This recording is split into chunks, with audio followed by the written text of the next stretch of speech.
Number. അപ്പൊ നിന്നെ വിളിച്ച് ചോദിച്ചില്ലായിരുന്നോ റൂം നമ്പർ ഒന്നും? ആ എങ്കിൽ അവര് ബ്രേക്ക്ഫാസ്റ്റ് കഴിക്കാൻ പോയി. ആ കഴിക്കാൻ പോയി കാണും.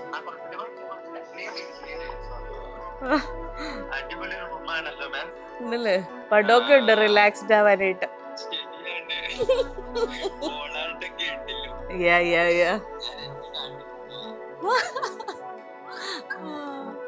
അങ്ങനെ ഇതാണ് എന്റെ ഡോക്ടർ സ്മിത ജോയ്. നമ്മളെ ഒരു ഹോസ്പിറ്റലിൽ ചെല്ലുമ്പോഴത്തേക്ക് ഒരു ഡോക്ടറെ സെലക്ട് ചെയ്യുന്ന നിങ്ങൾ എന്തൊക്കെ കാര്യങ്ങൾ നോക്കിയിട്ടായിരിക്കും? എന്നോട് ഭയങ്കര ഫ്രണ്ട്ലി ആയിട്ടുള്ള ഡോക്ടറിനെയാണ് ഞാൻ നോക്കിയിരുന്നത്. എന്ത് വിളിച്ചു ചോദിച്ചാലും എന്ത് പറഞ്ഞാലും അപ്പൊ തന്നെ മെസ്സേജിന് മറുപടി കിട്ടുന്ന ഒരു കോൾ എവയുള്ള ഡോക്ടർ.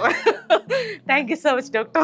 എന്നോട് ഇങ്ങനെ ധൈര്യമായിട്ടിരിക്കൂ, 2 മിനിറ്റത്തെ കാര്യമുള്ളൂ, ബേബിനെ ഉടൻ പുറത്തെടുത്ത് തരാമെന്ന് ഇടയ്ക്കിടയ്ക്ക് പറഞ്ഞുകൊണ്ടിരിക്കുന്നു. ഏതായാലും നമുക്ക് ഓപ്പറേഷൻ തിയേറ്ററിന്റെ അകത്ത് കാണാൻ. നിങ്ങൾക്കറിയോ ഞാൻ സമയം വരെ കൊടുത്തിട്ടുണ്ട് ഡോക്ടർക്ക്. 1:25 1:25 1:45 ഇടയ്ക്ക് എനിക്ക് എന്റെ കൊച്ചിനെ പുറത്തെടുത്ത്. അതുവരെ ഡോക്ടർ ഓക്കെ. ഇതൊക്കെ ആരോടും പറയാൻ പാടില്ലല്ലേടോ. എന്തായാലും താങ്ക് യു ഡോക്ടർ. അപ്പൊ കാണാം.